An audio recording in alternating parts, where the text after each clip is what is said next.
Well, masks are physical barriers, and a mask is as good as what it is made of.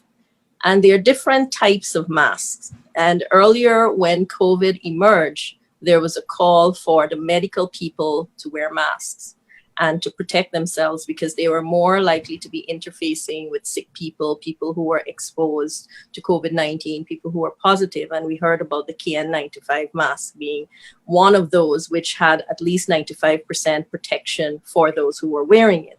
And then we saw the emergence to date where the public is being told now you need to mask up and go outside.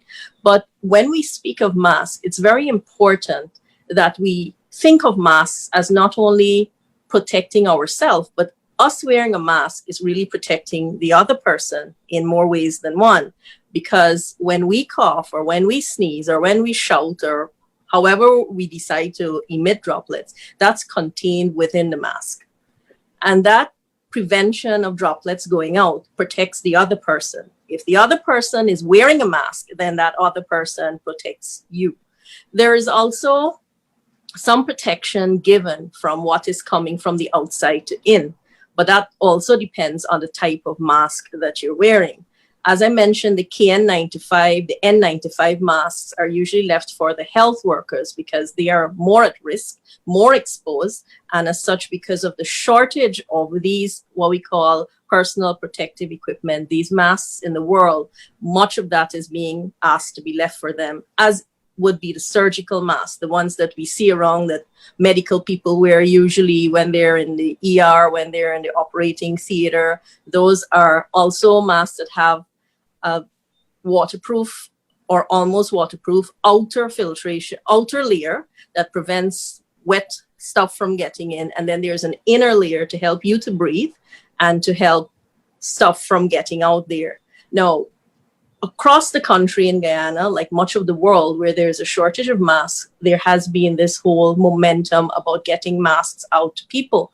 And there has also been a study or two, in fact, a number of studies in recent time looking at the types of material that we can use to make masks, which is best.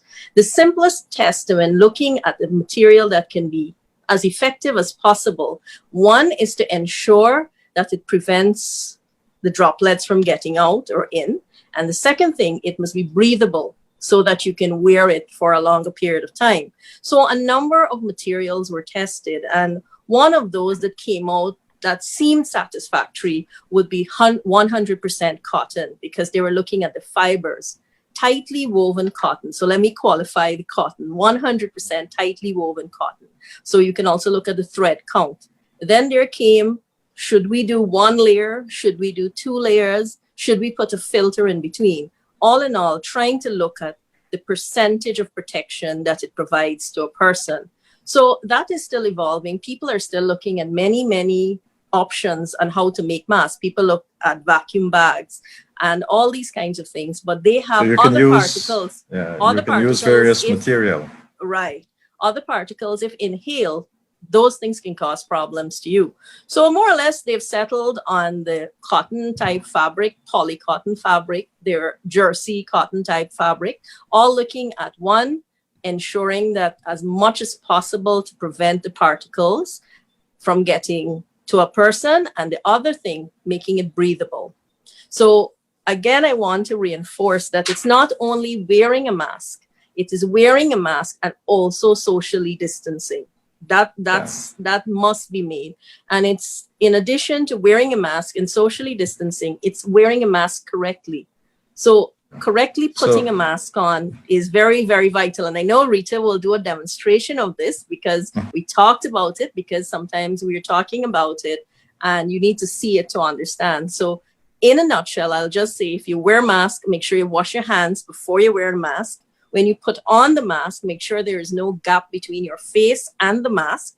Make sure you're not touching the front of the mask once you have it on, especially with unwashed hands, because you can infect yourself. So while the mask is a good thing, you have to make sure you're using it carefully, properly, and also taking off the mask is another process. Again, not touching the front of the mask. And if they're single-use masks, disposing of them properly.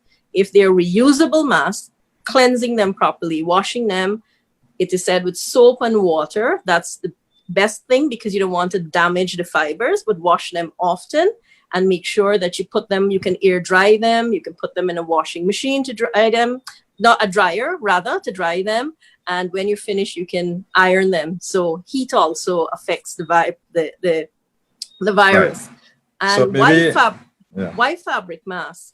Because the virus is said not to last very long on a lot of these fabric masks. But I leave it